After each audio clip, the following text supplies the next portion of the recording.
Todo mundo tá me ouvindo?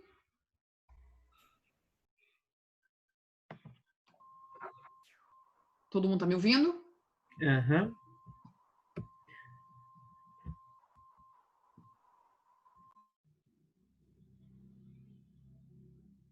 Deixa eu colocar já para share aqui de novo, para a gente não perder onde nós estávamos.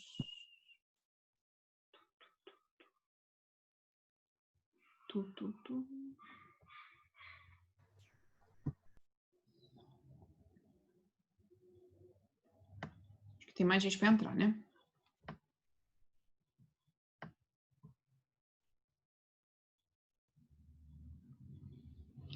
Então, continuando. Professor, Oi, Isaac.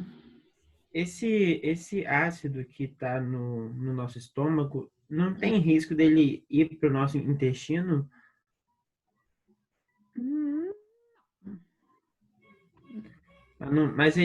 Mas ele causaria alguma coisa diferente no intestino? Não.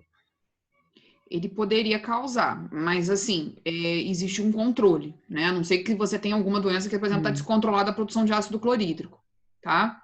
E também tem a sim. questão da válvula aqui do piloro que fecha, Ah, tá. Então, tá? era nisso que eu estava com dúvida, porque aqui no livro parece que ela sempre fica aberta. Não, não, essa válvula, a cárdia vai fechar, né? Aham, A ligação estômago, esôfago-estômago, tá?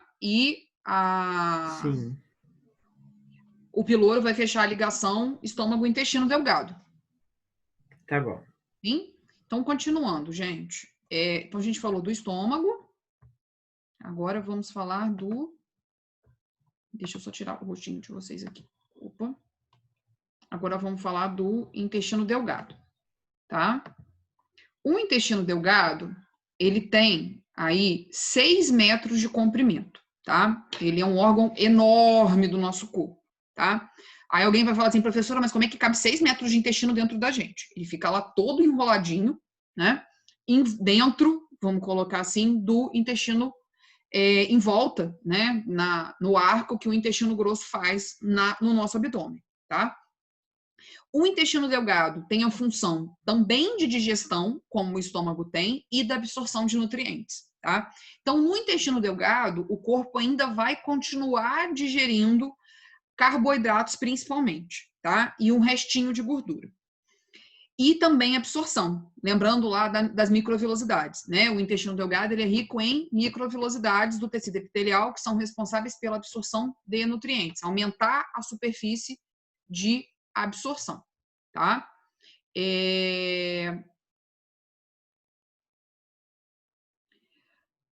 Aqui no intestino delgado, né, aquele quimo que veio lá do estômago, ele vai mudar de nome e vai chamar quilo, tá? Então, ele é bolo alimentar, quimo e quilo, tá? O intestino delgado, ele é dividido aí em 3 partes, em duodeno, jejuno e íleo, tá? O duodeno é o que está lá perto do piloro, do estômago, tá? O jejuno é a parte central e o íleo é que está próximo, que faz a ligação com o intestino grosso, tá? No intestino delgado, a gente vai ter a produção de suco entérico, tá? Que vai fazer a digestão aí dos peptídeos, dos aminoácidos, peptídeos em aminoácidos, né? E o carboidrato também, tá? E a lipase entérica, que vai também fazer a digestão de lipídios, tá? Então, no intestino delgado, eu continuo a digestão aí de proteína, carboidrato e lipídio, tá? O intestino delgado, diferente do estômago, ele tem um pH mais alcalino. Então, o pH aí está em torno de 8, tá? Então, não é um pH mais de 2 ácido lá que eu tinha no estômago. Aqui eu tenho um pH alcalino, tá? No intestino delgado é que pâncreas e fígado vão liberar as substâncias digestivas, tá? O fígado vai fornecer principalmente bile, que está ligada à digestão de gorduras, e o pâncreas está regulando lá com insulina e glucagon a questão dos carboidratos, tá? E a gente vai ter aí, como a gente já viu desde lá do começo, quando a gente discutiu tecido epitelial e outras coisas aí de biologia celular, a questão das vilosidades e das microvilosidades. Então, o intestino delgado, a gente pode considerar aí, por exemplo, que é o grande órgão de absorção de tudo que a gente come, tá? Então, como se fosse lá a placa solar da casa, né? É ali que vai absorver toda a nossa energia, tá? Tudo bem até aí, gente? Sim? Sim. Então, vamos lá. Então, agora a gente vai falar do pâncreas, um pouco do pâncreas e do... Então, o intestino delgado, né? Ele tem esse monte de volta aqui, né? Esses 6 metros vão ficar todos enrolados aqui, encaixados entre o arco do intestino grosso, tá? E as microvilosidades são muito conhecidas nossas aí, né? São justamente, isso aqui é um corte lá de um pedaço do intestino delgado, onde a gente vê todas essas células aqui que trabalham como uma escova, né? Para absorver todos os nossos nutrientes aí que vêm da alimentação.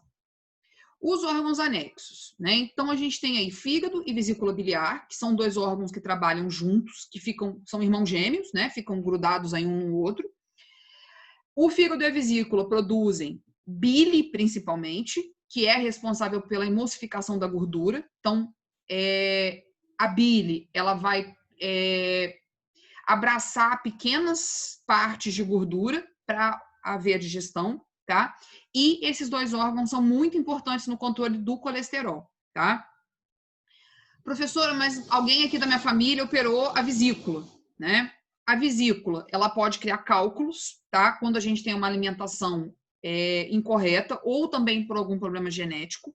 E essa vesícula, às vezes, ela precisa ser retirada, tá? Porque ou ela inflama ou ela fica cheia de cálculos, tá? A pessoa, né? Ela consegue... Mas não faz falta? Ela faz... Eu vou chegar lá, É isso que eu ia perguntar. eu vou chegar lá. A gente consegue viver sem a vesícula, tá? Mas quem precisa tirar a vesícula, porque a vesícula, na verdade, ela faz também um grande controle da quantidade de bile que sai do fígado, tá? Então, sem a vesícula, o fígado, ele vai estar jogando bile direto no intestino delgado. Então, o que vai acontecer? A pessoa vai ter uma digestão mais rápida, vamos colocar assim, e isso pode prejudicar a pessoa, tá? No tanto que quem tem que retirar a vesícula precisa diminuir o consumo de certos alimentos, porque pode ter problemas na digestão, tá? Por exemplo, quem opera a vesícula tem que ficar um bom tempo sem, por exemplo, tomar cerveja, comer alimentos que são fermentados, muito fermentados, porque o corpo vai entender que ali tem bastante coisa para digerir e vai injetar muita bile dentro do intestino delgado. Então, a pessoa que tira a vesícula, às vezes, ela pode começar... Ela tem, por exemplo, ela começa a ter uma quase diarreia todos os dias, tá? Mas o corpo, com o tempo, começa a controlar essa questão da bile, tá? Então, a pessoa que opera a vesícula depois de um tempo, ela para de ter alguns sintomas, por exemplo, como diarreia ou uma digestão muito rápida. No tanto que todo mundo brinca aí, né, na questão vulgar aí da doença, vamos colocar assim, no senso comum, que quando a gente tira a vesícula, a gente emagrece, tá? Mas isso é um mito. Eu conheço um monte de gente que emagreceu no começo, mas depois começou a voltar a comer igual um louco e engordou tudo de novo, tá, gente? Então, assim, retirar a vesícula não emagrece. Ela pode emagrecer momentaneamente, mas depois o corpo vai se acostumar, vai começar a mandar a quantidade de bile certa para o intestino e a pessoa pode voltar a ganhar peso, tá? Ganhar massa aí, por causa da falta, né? A vesícula não emagrece sozinha, né? Emagrecer é um outro ato, bem mais complexo do que só tirar a vesícula, tá? O pâncreas é um outro órgão anexo extremamente importante aí para o nosso corpo, Professora, né? Fala, Lívia. O fígado, ele é o único órgão que se regenera no nosso corpo, né? Sim. Só que aí, tipo assim, eu pensava que quando as pessoas têm cirrose, era só porque as pessoas, tipo, era uma pessoa alcoólatra, essas coisas do tipo.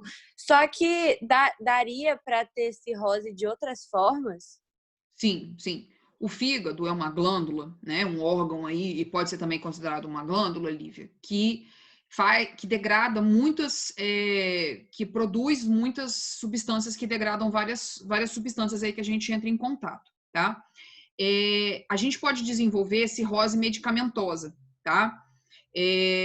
Por exemplo, excesso de ibuprofeno, excesso de uma série de medicamentos podem causar, de paracetamol, pode causar o que a gente chama de cirrose medicamentosa, tá? Que basicamente é o que o álcool causa.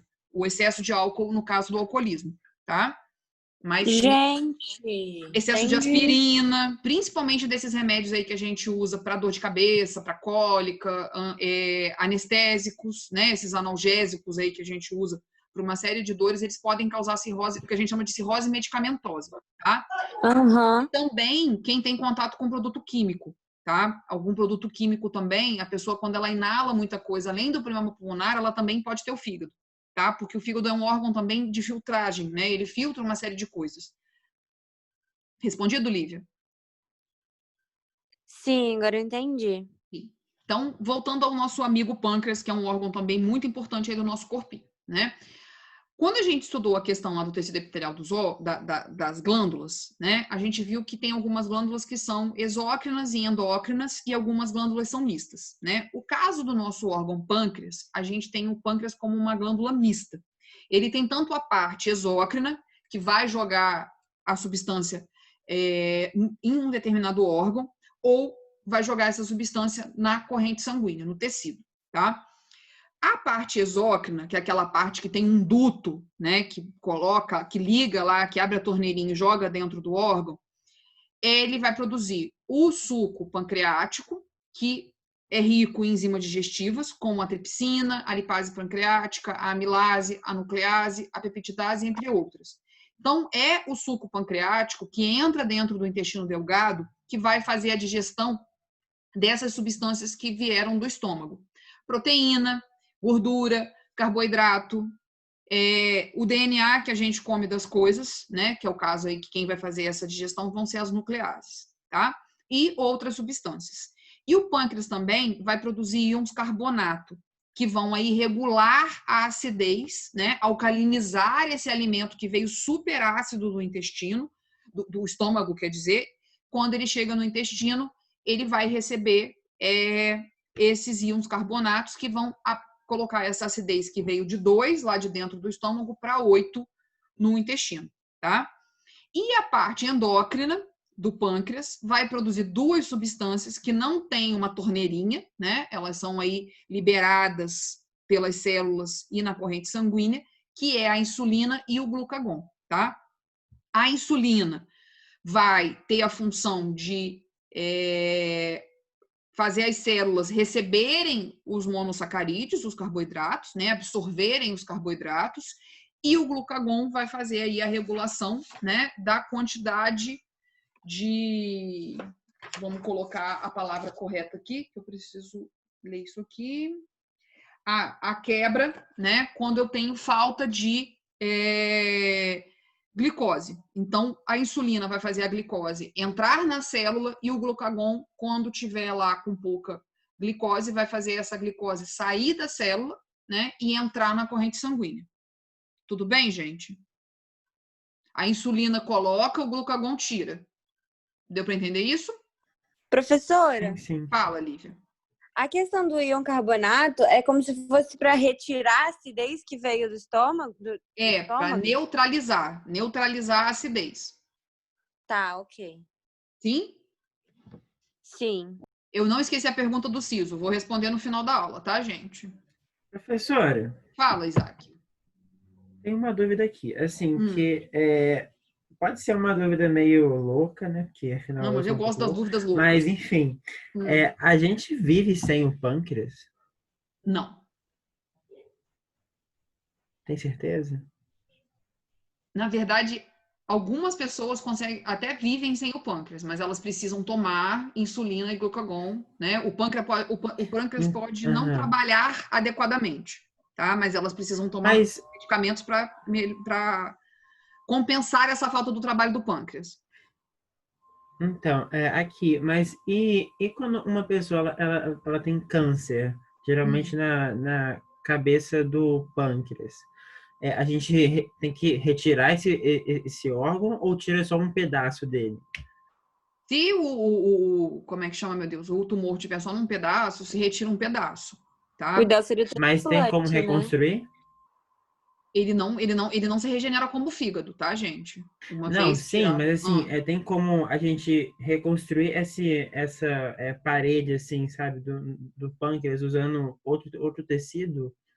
do Se corpo? tem uns estudos hoje de transplante de parte do pâncreas, tá? Como tem de vários outros órgãos, tá? Mas o pâncreas é um órgão muito importante nesse controle aí, principalmente da insulina e do glucagon, né? Que vai aí controlar a nossa energia no corpo, né? O que entra na célula de glicose para ser usada. Tá, Isaac? Mas, por exemplo, vocês vão perguntar para mim assim, professora, mas quem é diabético? Aquela pessoa que toma insulina. Né? O corpo, às vezes, né, os diabéticos, eles podem não produzir insulina alguma, e é o caso da maioria das pessoas que são diabetes tipo 1, aquela diabetes que é genética, que a criança nasce com ela, tá? E ela precisa tomar insulina artificial, né? E o paciente diabetes tipo 2, né? Como talvez algumas vozinhas de vocês aí, elas produzem alguma insulina, mas precisam tomar um tanto para compensar o que elas não produzem, tá? A diabetes tipo 2, ela é adquirida, vamos colocar assim, né? Ela não é, a gente não nasce com ela. Professora, as pessoas com lábios lepoриnos, se não forem operadas, elas conseguem viver normalmente. Eu vou responder essa também no final, mas eu vou aproveitar agora essa. Lívia, as duas perguntas eu vou responder no final, tá? O siso e o lábio leporino, tá? Ok. Beleza, meninos? Podemos Sim. continuar? Tá. Uhum. Então vamos lá. Então agora Sim. a gente chega no nosso intestino grosso. Então a gente tem aí os órgãos anexos, só para a gente ver, né? O pâncreas está bem ligado aqui, ó, a primeira porção do intestino delgado, né? E o fígado está aqui posicionado e a vesícula biliar ela fica embaixo do fígado, tá? Infelizmente, né, com essa história da gente não ter aulas de carne e osso na escola, eu não consigo levar o meu boneco para vocês verem isso, mas eu prometo que eu levo o boneco ano que vem, tá, gente? Meu Deus do céu, que boneco é esse? Eu preciso ver. O boneco dos órgãos. Que negócio é esse agora? Eu preciso ver esse boneco. Ano que vem eu levo, tá, gente? Ou se a gente conseguir ter alguma aula presencial esse ano ainda, que eu acho bem difícil, eu levo para vocês verem o Zezinho e o bonequinho, o outro boneco, tá? O Zezinho e o esqueleto. Zezinho. O intestino grosso, né? Que é aí a última porção do tubo digestório, né? O final aí da nossa digestão, da nossa viagem pela digestão. Ele tem cerca aí de 1,5 metro de comprimento, tá? E ele é extremamente importante na reabsorção de água pelo corpo. Então, todo esse alimento que veio desde lá da boca, passou por todos esses órgãos, a água vai ser reabsorvida no intestino grosso, tá? E os resíduos que não foram digeridos vão sair do intestino grosso, do que a gente chama aí de fezes, tá? O intestino grosso, ele tem algumas partes. O seco, o apêndice, o colo ascendente, o colo transverso, o colo descendente e o reto, tá? O apêndice é uma outra estrutura. Oi. A gente tem que gravar todos esses nomes, tipo... Não. As questões de vestibular ultimamente não têm pedido isso e eu não estou dando aula de anatomia, né, Bruninha? Na anatomia lá na medicina. Né? Senão eu tava na aula errada. As meninas vão ter que saber tudo isso, né? Ainda os nomes de todas as coisas secundárias. Mas isso elas vão sofrer lá daqui a 2 anos, né? Vamos deixar, não precisamos sofrer agora, tá? Então, o apêndice, né? Ele é uma parte aí do intestino grosso que nos seres humanos, ele é quase uma parte vestigial, que a gente chama na biologia e na evolução de vestigial, tá? O apêndice nos animais que são herbívoros, tá? Tanto nos equinos, por exemplo, quanto nos ruminantes, que lá são as vaquinhas, esse apêndice ele é muito desenvolvido, tá? Mas ele é um pedaço grande do intestino grosso, principalmente nos animais que a gente chama de monogástricos, que são aqueles que têm só um estômago, tá? Que é o caso dos cavalos, das cabras, das ovelhas, do coelho, tá? Esse apêndice ele é muito desenvolvido, porque ali naquele apêndice, no apêndice, é onde a gente tem uma concentração grande de bactérias e protozoários que são responsáveis pela digestão da celulose, tá? Os mamíferos sozinhos, eles não digerem a celulose, tá? Que é a substância lá das plantas, né? Que confere as fibras, né? As fibras do tecido vegetal, tá? Então, para se digerir os animais que são herbívoros, eles precisam ter uma associação com esses organismos, que são bactérias ou protozoários, que fazem a digestão desse carboidrato, né? Que a gente sabe que a celulose é um um polissacarídeo, né? Então é uma cadeia enorme, e esses organismozinhos, esses micro-organismos que vão quebrar essa celulose em monossacarídeos, tá? Em nós humanos, pela nossa digestão ser onívora, né, da gente comer aí de tudo, esse apêndice, ele ficou quase vestigial, e o que o pessoal que trabalha com evolução pensa, que daqui a alguns anos os humanos podem não ter mais apêndice, tá? Esse apêndice aí vai sumir da gente. E ele é, né, o responsável, às vezes... Porque só serve para inflamar, né? Porque hoje ele acaba inflamando, né? Muitas vezes a gente precisa retirar o apêndice, tem muita gente aí que não tem mais apêndice, tá? Porque ele acaba segurando alguma coisa, tá? Já vi cirurgia de apêndice, por exemplo, que a pessoa teve que tirar o apêndice porque tinha parado um caroço de azeitona lá dentro, tá, gente? Nossa, Chiclete. O pessoal que tem mania de comer chiclete. Eu não sei se eu não vejo mais as pessoas comendo tanto chiclete na vida, mascando chiclete. Mas eu já vi cirurgia que era um chiclete agarrado lá dentro e outro era um caroço de azeitona, tá? E de amigo Meu pai quase morreu por adolescente. causa disso, cara. Tá? Então não masquem chiclete, também não engulam a semente da azeitona e nem outras sementes, tá, gente? Tem uma questão importante aí também das sementes, né? Sementes muito grandes que o corpo não vai conseguir passar. A minha mãe não pode comer semente, tipo, ela tem que evitar até feijão, porque ela tem diverticulite. Sim, sim. E a diverticulite é uma inflamação da parede do intestino grosso, tá? Não tinha uma coisa que o apêndice servia para digerir celulose, né? Sim, Matheus. Davi, foi o que eu acabei de falar, que nos organismos monogástricos, lá no cavalo, na cabra, esse apêndice é enorme. É uma coisa grande. Não sei se alguém da sala aí quer fazer veterinária ou zootecnia, mas vai com certeza ter aula de anatomia que vai ver grandes apêndices lá dos animais monogástricos, tá? E a última parte do sistema digestório é o ânus, né? Que é aí justamente a abertura do sistema digestório para o meio externo, aonde vai acontecer a evacuação, então a retirada das fezes, e ele vai ser controlado por 2 anéis musculares que a gente chama de esfíncteres, tá?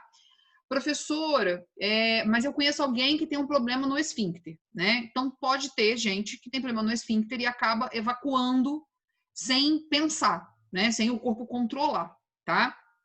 E são esses anéis, gente, que podem inflamar também às vezes, tá? E ter a questão lá do que a gente chama de... Meu Deus, eu esqueci o nome do negócio, da cirurgia. Que a gente às vezes precisa operar, tá? Hemorroida? Hemorroida, porque há um sangramento, tá? Então o reto, que é a última parte lá do intestino grosso, que faz ligação com o ânus, ele pode inflamar por algum motivo ou por alguma agressão e provoca o que a gente chama de hemorroidas, tá? Que também pode ser... a hemorroida também pode estar inflamando, né? Pode também ser uma inflamação desses anéis musculares que controlam a evacuação, tá?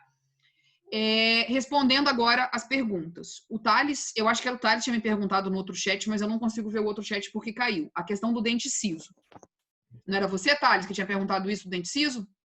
Escreve aí no chat ou me pergunta ao vivo a cores aqui agora. Foi o Thales mesmo que me perguntou da questão do... Foi. Então, o dente ciso, né, é um dente que ele nasce aí, é a nossa dentição permanente e é o último dente a nascer, né? A gente começa a ter esse desenvolvimento do dente ciso lá para uns 16 anos, 18, depende da pessoa, tá? Os dentes cisos são outros dentes que o pessoal também que trabalha com evolução acha que os humanos não vão ter mais daqui a alguns anos, tá? Que a gente vai chegar num nível de evolução aí do nosso corpinho que a gente não precisa mais de dente ciso. O dente ciso, ele é importante, né? Justamente porque ele é um molar, é um dente grande, né? Grosso, para digestão, para nossa mastigação, tá? A gente consegue viver sem dente ciso, tá? Por exemplo, eu não tenho mais os meus dentes, nem os 2 de cima, nem os 2 de baixo, tá? Mas ele era muito importante quando nós éramos lá homens das cavernas, né? E não tínhamos os processos de comida que a gente tem hoje, de cozinhar, de assar, de colocar esse alimento mais mole, né? De amolecer mais o alimento, tá? É horrível, na verdade, a cirurgia do siso não é uma coisa legal, tá? E por causa desse processo evolutivo, muitas pessoas precisam realmente, o dentista, né? Ele precisa cortar, às vezes, a pele, a musculatura da nossa boca, que seja na mandíbula ou na maxila, e puxar esses dentes, tá? Eu tenho esses dentes guardados em algum lugar. Aula que vem eu posso mostrar para vocês, se vocês quiserem. Eles têm umas raízes... Oi? Eu quero. Eu quero ver. Eles têm umas raízes bem... a raiz, ele tem umas três ou quatro raízes, assim, a base do dente é uma base muito louca, sabe? É um dentão grandão. Semana que vem, é porque tá lá embaixo, os dentes estão guardados lá embaixo na minha caixa de biologia, mas eu vou procurar onde eles estão guardados direitinho, a aula que vem eu mostro, tá? Eu tenho os dois de cima. Pronto. Oi, amor. Eu tenho um dente siso, que é do lado esquerdo, que ele é siso precoce. Então, tipo assim, ele tá ali, ele tá estacionado, ele tá pra apontar, mas ele não aponta. Tá merda, ele fica me dando de ouvido. É uma merda. Entendeu, professor?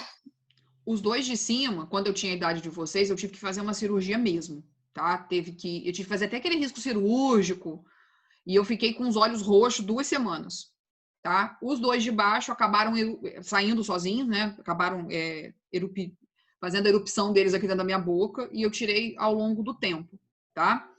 Mas, assim, os de baixo doeram bem menos que os de cima, tá, gente? Os de cima foram terríveis porque eles estavam inclusos. Eles não estavam saindo de jeito nenhum, tá? Outra pergunta respondida aí, Thales. Sobre o siso. Pergunta livre. As pessoas com lábios leporinos, se não forem operadas, elas conseguem viver normalmente. Os lábios leporinos afetam outras coisas além da boca, do céu da boca da pessoa. Lívia, ele precisa, a pessoa do lábio leporino, ela afeta, tá? O lábio leporino afeta na digestão e afeta também na respiração, porque a boca da pessoa tem um buraco aqui aberto, né? A pessoa até vive sem a cirurgia, tá? Mas ela não tem, ela tá muito exposta. A boquinha dela tá exposta porque ela tem aquele buraco, tá? O lábio leporino, às vezes, ele pega só o lábio, mas ele também pode, às vezes, a pessoa nasceu sem um pedaço do nariz, tá? Eu tenho um amigo que o filho nasceu tem alguns meses e ele tem o lábio leporino, tá? Mas com a questão da pandemia, eles não conseguiram ainda fazer a cirurgia. Então, o menininho, ele usa tipo um band-aid, é até engraçado que é um band-aid que imita um bigode, tá? Justamente para fechar essa cavidade aqui, porque o buraquinho dele é bem assim, perto do nariz, tá? Então, fecha e ele consegue mamar na mãe dele direitinho e não dá entrada de ar, tá? Porque se tiver aquele buraco sem estar tampado, dá entrada de ar na alimentação também. E é perigoso, tá? E vai afetar isso, vai afetar a respiração e também vai afetar o sistema imune, porque tem um buraco aberto, né, gente? Exato. E a outra pra mim era só dificuldade pra se alimentar mesmo. Então vale no sistema imune também. Isaac, daqui a pouco você pede, tá, amor? A outra pergunta da Lívia. Eu ia perguntar e acabei me esquecendo. A bolsa de colostomia, como as fezes não saem pelo ânus, é um buraco na barriga para o intestino. O ânus fica sem função? Sim, Lívia, o ânus fica sem função, tá? Porque tudo que vai cair no intestino grosso vai sair na bolsa de colostomia, tá? Até os gases? Até os gases, tá? Tem uma menina que eu conheço que ela fala que ela tem a bolsa de colostomia e ela não sente nada, tipo, ela não sente vontade de fazer cocô e nem nada do tipo. Não, porque na verdade o movimento peristáltico não tá rolando, gente. O movimento peristáltico não rola, assim. Eu conheço algumas pessoas que usam bolsa de colostomia já há muitos anos, assim, e o que acontece? Tinha um avô de uma amiga, ele não é mais vivo, mas esse avô dessa amiga, ele tinha, por exemplo, vergonha de sentar na mesa com a gente para almoçar, porque a bolsa fazia barulho, por causa dos gases e também por causa que as fezes iam saindo na bolsa. Então, quando ela cai na bolsa, ela fazia ploque, né? Então, ele tinha esse problema que ele não gostava de ficar perto da gente. E é muito difícil para o paciente, às vezes, gente, que usa a bolsa de colostomia ser entendido pela família, tá? Eu conheço muitos pacientes, porque, assim, a minha família dos Baldini, todo mundo quase tem problema de intestino, tem diverticulite, tem uma outra doença que chama doença de Crohn, e que a digestão da pessoa é muito rápida. Então, por exemplo, assim, eu tenho alguns parentes que eles almoçam, por exemplo, meio-dia, 2 horas da tarde eles já foram ao banheiro, por causa desse problema da diverticulite, que eles tiveram que tirar um pedaço do intestino grosso, tá? E também, às vezes, um pedaço do intestino delgado, porque é uma inflamação autoimune. Depois vocês podem procurar sobre doença de Crohn também, quem gosta da medicina. E é muito difícil, às vezes, a família às vezes reclama do cheiro, e a pessoa tem um problema de inflamação por causa da alimentação. E esse avô dessa amiga sofria muito, sabe? E, assim, eu gostava muito dele e nem esquentava, assim, sabe? Tipo, aquilo pra mim, eu passava por cima, mas era complexo pra família, né? A pessoa, às vezes, ela não controla a evacuação dela, então, às vezes, tipo, ela porque, faz querendo ou não, meio que peças um na tabu roupa. ainda, né? Falar sobre esse tipo de coisa. Oi, Lívia. Querendo ou não, ainda é um problema para as pessoas falar sobre esse tipo de Sim. coisa, só que não deveria ser. Não. Eu tenho uma outra conhecida, eu participei muito tempo por causa da minha família de um grupo de pessoas que têm diverticulite e doença de Crohn. E a maioria todos os pacientes falavam isso, que o problema era essa convivência com a família, né? Que a família não aceitava, que a família não gostava, que a família reclamava. E é uma coisa, gente, que já é uma coisa muito difícil para a pessoa que tem a doença, né? Igual o pessoal que tem que tomar Claro, insulina. certeza. Já é uma Sim. Já é uma coisa muito difícil, né? Você imagina ainda quando a família não aceita, né? É complicado, né, gente? A gente precisa, né? Afinal de contas, o pessoal preciso essa. Eu sei que é complicado, sabe? Na minha casa era complicado quando acontecia esse tipo de coisa por causa da doença, mas a aceitação é importante, né? Até para o paciente se sentir bem, né? Quando o paciente se sente mal com a questão, o sistema imune também baixa, né? O sistema imune também não funciona direito, falando da questão interligada aí, né? A questão tudo está interligado, né? E o sistema imune sofre muito quando a pessoa fica triste. Então, tem doenças aí que acabam aparecendo por causa de tristeza mesmo, tá, gente? E é difícil, né? Quando se fala de coisas, às vezes, que a gente acha, né? Eu sei que tem cheiro, que tem uma coisa ruim, mas é uma aceitação, tá? Isaac, pode pedir. Fala, meu filho, o que você deseja? Professora, então, é um pedido muito simples. Quanto mais cedo você puder passar a matéria para a gente, eu irei agradecer para a AS, Sim, tá? sim. Eu vou anotar aqui, tá? Tá Semana bom. que vem a gente faz essa revisão, tá combinado isso? É um pedido muito Beleza. simples. Assunto Não, 2 mas seminários. é porque Tá, a assunto gente, sim, dois eu tô seminários. brincando, porque a Isaac, gente calma. é um pouquinho precoce, sabe, professor? Urgente. É precoce Tá. mesmo. Aí, vamos combinar uma coisa, turma? Semana que vem, a gente faz uma revisão dos assuntos que vão cair na S, dos tecidos que vocês apresentaram, tá? E quem já tiver dúvida, tipo, professor, eu já comecei a estudar, eu tô com essa dúvida. Vocês tragam essas dúvidas, por favor? Claro, professora. Sim, com meus certeza. amores. Aham. Tem mais alguma Gente, pergunta que estão vocês queiram vivos? fazer sobre o sistema digestório? Acho que não, prof. Não? Não, tudo Não, absolutamente porque é esclarecido. perfeito, né? Eu acho que Nossa, eu não Ah, amei. uma tem. coisa que eu queria Nossa, perguntar pra você, perfeito. prof. Ah. Eu tava falando com a minha mãe falou que quando eu era bem pequena, eu fiz um canal. Uhum. Só que, tipo, eu era bem pequena mesmo, porque eu caí, tive um acidente e quebrei o dente de uma forma que ficou devastada minha boca, gente. Ainda bem que não tiraram foto. Você deve ter quebrado a raiz do dente. Sim, com certeza. Aí é outro jeito de fazer canal também, né? Não é só por Sim. inflamação, tipo, cárie profunda. Não, por acidente também, Bruna. Eu tenho um conhecido que uma vez sofreu um acidente de carro e ele soltou, na verdade, os dentes da frente aqui, né? Os incisivos. E ele teve que fazer um implante, mas antes de colocar o implante, ele teve que fazer canal para poder colocar os dentes no lugar. Hoje os dentes estão bonitinhos, tá, gente? É, igualmente. Mas, assim, a saúde dos dentes é uma coisa muito importante, porque não afeta só a nossa digestão, afeta também outros sistemas, porque tá tudo interligado, né, gente? Como a gente viu o sistema circulatório lá e sistema linfático, essa rede, né, essa teia de aranha que passa no nosso corpo, seja com sangue, seja com linfa, ela tá em todos os nossos órgãos, em todos os nossos tecidos, ela tá no corpo todo. Então, ele passou num lugar, se contaminou, ele vai jogar aquela contaminação para outro lugar também, né? E os nervos do nosso sistema nervoso também estão passando pela toda a nossa cabeça, na verdade, todo o nosso corpo, né? Aí eu tava vendo numa pesquisa que a gente, quando sente dor de dente, a gente sente dor de cabeça, dor no ouvido, essas coisas, porque tá afetando os nervos, né? Sim. E até, gente, um Isso. comentário aí, aproveitando essa parte da pandemia, que talvez possa ser perguntas de PISME e de vestibulares seriados da vida aí, esse ano e ano que vem. A gente sabe que alguns sintomas, por exemplo, do Covid, é a questão de perder o olfato e o paladar, né? E tem alguns estudos, né, que discutem que o vírus, por fazer esse sintoma da gente perder o paladar, ele pode afetar áreas do cérebro onde a gente manda essa informação. Tô sentindo gosto de azedo, tô sentindo gosto de sal, tô sentindo gosto de doce, tá? Então, tem Então essas quer dizer que pode ser alterações. permanente? Pode ser permanente, tá? Eu tenho uma ex-aluna que Caramba! estuda neurologia lá em São Paulo, ela disse para mim que essa perda que isso pode causar perdas, né? Permanentes nas pessoas que tiveram esses sintomas, tá? Então, amigo, Outro sintoma também do vírus, né, é a questão de fazer alterações no sistema digestório, principalmente no intestino grosso e delgado, né? A pessoa tem um sintoma também de ter diarreia.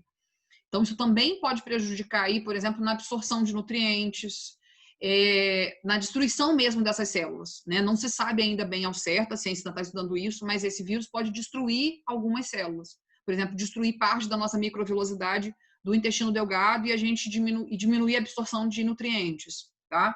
Isso são estudos que estão sendo feitos ainda, mas esses sintomas são muito sérios, gente, tá? Esses sintomas aí desse vírus e de alguns outros vírus também, né, são coisas que podem afetar o funcionamento dos nossos sistemas. O que mais? Se eu não me engano, também ele afeta o sistema respiratório, não é?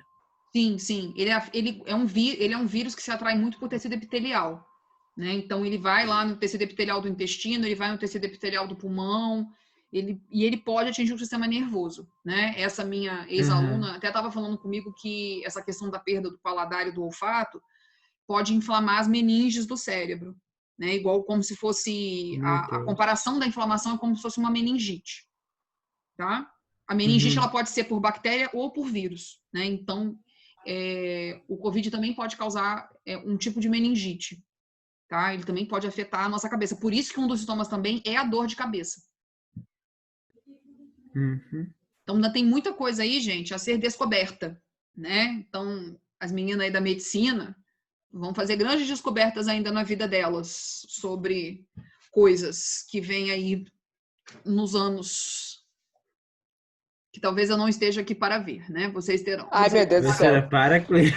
Ai, meu Deus do céu. Eu sabia que ia chegar nessa parte. Quando tá muito assim, começa a falar de morte. Ai, meu Deus do céu, gente. Gente, é porque Ô, vocês Davi, têm você 15. fala alguma coisa? Vocês têm 15 anos, eu tenho 36. Então, né, gente, a diferença de idade Então é você vai grande. estar com 50 bonita, do jeito que você está.